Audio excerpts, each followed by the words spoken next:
the most secretive country on earth, survives thanks to the wildest black market in Asia. It all started with a crisis in 1994 that turned millions into smugglers. Winter 1994. The Yalu River, completely frozen on the border with China.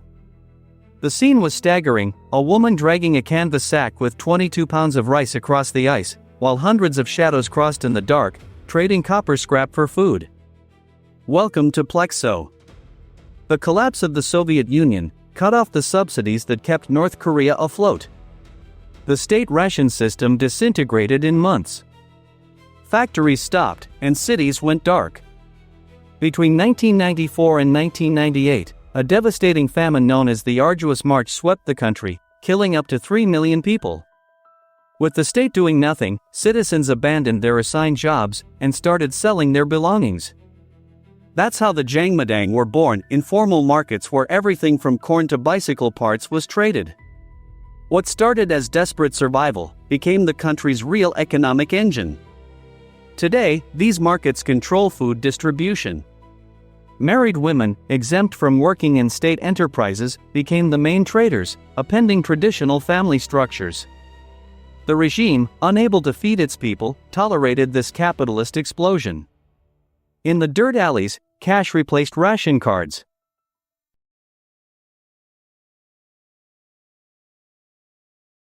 While ordinary citizens relied on the black market for rice, the country's elite built their own financial empire.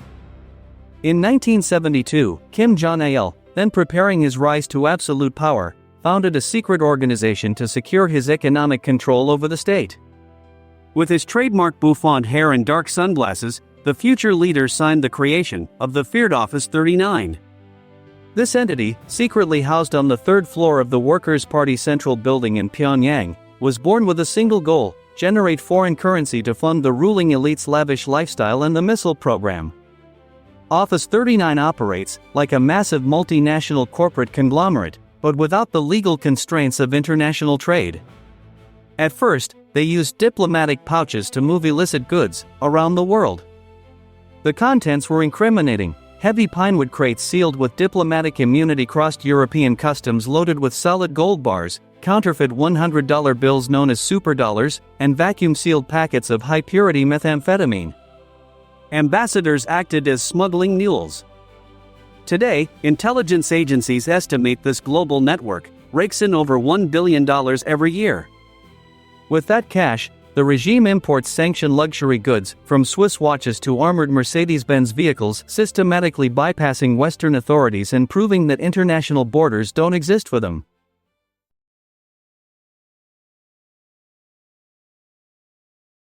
But drug trafficking and counterfeiting alone couldn't sustain the economy of an entire nation cut off from the world. The regime needed to export something that no one else could offer at the same price. They found the answer in monumental propaganda. In 1959, the Mansuti Art Studio was founded, a massive state-run factory of artists dedicated to glorifying the country's leaders. Starting in the 1970s, this art factory established the Mansuti Overseas Project Group to sell its services to dictators and governments in Africa and Asia. The value proposition was irresistible: giant bronze and concrete monuments, at a fraction of the cost any Western company would charge. In 2010, the result of this bronze diplomacy was unveiled in Senegal. The scale was absurd: a 165-foot bronze statue, taller than the Statue of Liberty, rising over a hill in Dakar under the blazing sun. The African Renaissance monument cost $27 million, but the Senegalese government didn't have the cash to pay the bill. Instead, they gave North Korea valuable state-owned land, which the regime later sold to get much-needed foreign currency. The Mansuti Studio built dozens of these pharaonic projects in countries like Namibia, Zimbabwe, and Angola. Panoramic museums, presidential palaces, and equestrian statues of African revolutionary leaders were molded in Pyongyang's workshops and shipped in pieces across the ocean. This unusual export of communist aesthetics generated hundreds of millions of clean dollars.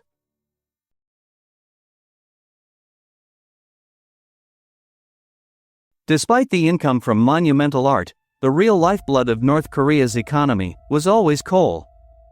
When the United Nations banned the export of North Korean minerals in 2017 to curb its nuclear program, the regime activated a ghost fleet of cargo ships to evade the international maritime blockade. The strategy required perfect logistical choreography on the high seas. North Korean ships would leave port with their satellite tracking systems completely turned off. In the middle of the ocean, under cover of darkness, they would transfer thousands of tons of coal to vessels flying flags of convenience. In April 2018, this network suffered a historic blow. The discovery was damning. The cargo ship Wise Honest, a 17,000-ton rusted steel behemoth, was intercepted in Indonesian waters with its holds packed with 25,500 tons of high-quality coal. The ship carried false documents claiming it belonged to Sierra Leone, and its crew had manipulated navigation records for months. The cargo was worth about $3 million, a vital income for state coffers. Finally, in 2019, the U.S. government officially confiscated the vessel, marking the first time a North Korean ship was seized for violating international sanctions. But the capture of a single ship barely scratched the vast smuggling network. For every vessel detained, dozens more kept sailing in the shadows, keeping the pulse of the world's most restricted economy alive through a game of oceanic cat and mouse.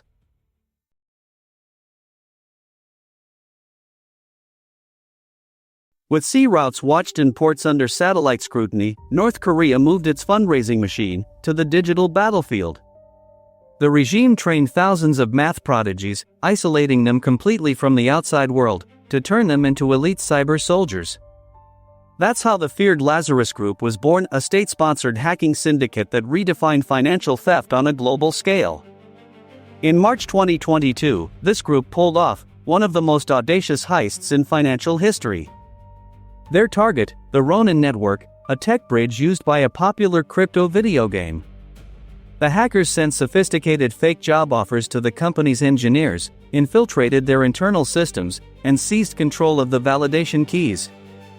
The operation was silent and relentless, server screens flashing deep red as 173,600 units of Ethereum vanished from digital vaults in seconds, without a single alarm going off at headquarters.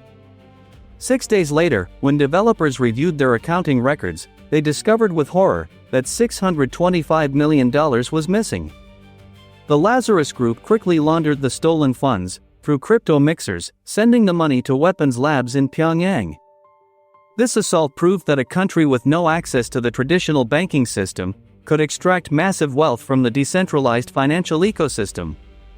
North Korea is not a failed state surviving in isolation, it's the perfect predator that figured out how to drain the global financial system without belonging to it.